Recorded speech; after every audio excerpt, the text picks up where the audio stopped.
अभी पांचवा नियम है, जब भोजन करना हो तो भोजन को धीरे धीरे खाना, चबा चबा के खाना।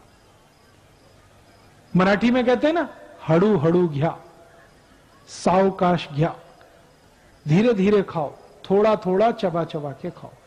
अभी कितना चबाएं? तो आयुर्वेद में कहा गया जितने दांत उतनी बार भोजन चबाओ। तो आप कहेंगे 32 दांत, तो 32 बार चबाओ। भाकरी का एक टुकड़ा मुंह में रखा, 32 बार चबाना, तो बिल्कुल लार के साथ मिलके अंदर जाएगा, बहुत जल्दी हजम होगा और सबसे ज्यादा ताकत शरीर को देगा। इसलिए खाना धीरे धीरे चबा के खाना, पांचवा नियम। छठा नियम है, जब भी भोजन करना तो जमीन पे बैठ के करना, भूमि पे बैठ के करना, खड़े खड़े नहीं। आजकल कुछ पढ़े लिखे लोग खड़े खड़े खाना खाते हैं, बुफे सिस्टम। ये बुफे सिस्टम नहीं, बफेलो सिस्टम है। मछली खाती है खड़े खड़े, आदमी के लिए नहीं है ये।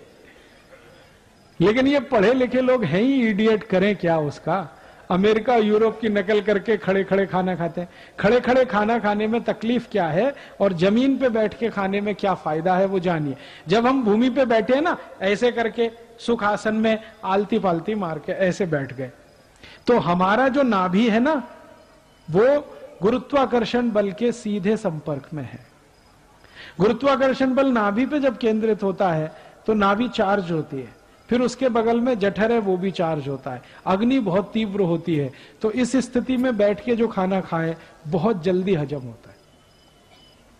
इसलिए जमीन पे बैठ के खाना खाना।